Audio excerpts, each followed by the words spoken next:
హల్లెలూయా. ఈ కర్నూలు సిటీ చుట్టుపక్కల ఉన్న అనేక ప్రాంతాలు దీవించబడినట్లుగా ఆధ్యాత్మికంగా మరింత శక్తిని పొందుకోవటానికి దేవుడి ప్రేరేపణతో, పరిశుద్ధాత్మ నడిపింపుతో మా దైవజనులు రాజ్ ప్రకాష్ పాల్ గారు ఈ ప్రాంతంలో ఈ ఉజ్జీవ సభలను ఏర్పాటు చేశారండి. ఈ రోజు జరుగుతున్నటువంటి ఈ సభల ద్వారా నేను దీవించబడబోతున్నాను, నేను ఆశీర్వదించబడబోతున్నాను, నా కుటుంబం మరింతగా బలపడుతుంది, నా ఊరు దీవించబడుతుంది, నా కర్నూలు పట్టణం దీవించబడుతుంది, చుట్టుపక్కల ఉన్నటువంటి అనేక ప్రాంతాలు ఈ సభల ద్వారా దీవించబడతాయి. నమ్మిన వారందరూ బిగ్గరగా దేవునికి స్తుతి చెల్లిందాం. హల్లెలూయా.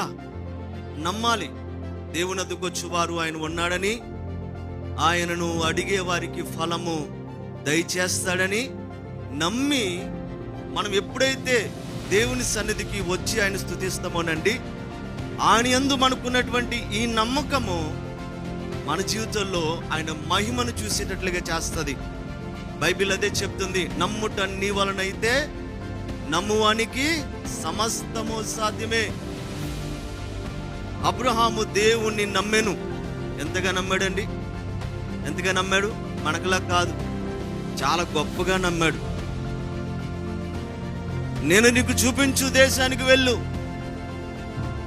నీ ఇంటిని విడిచి, నీ బంధువుల్ని విడిచి, నీకున్న సమస్తాన్ని విడిచి అన్నప్పుడు అన్ని విడిచిపెట్టి వెళ్ళాడండి.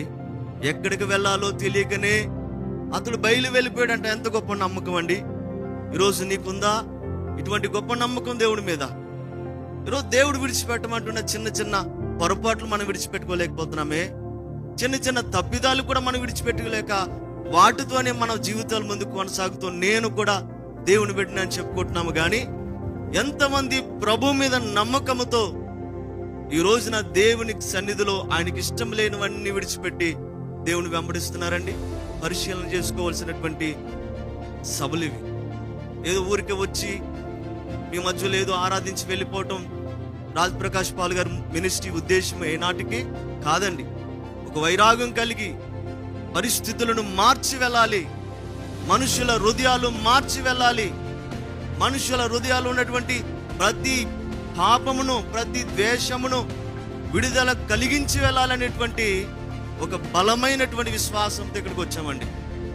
ఈరోజు పరిశుద్ధాత్మ తన కార్యాలు మన మధ్యలో జరిగిస్తారు.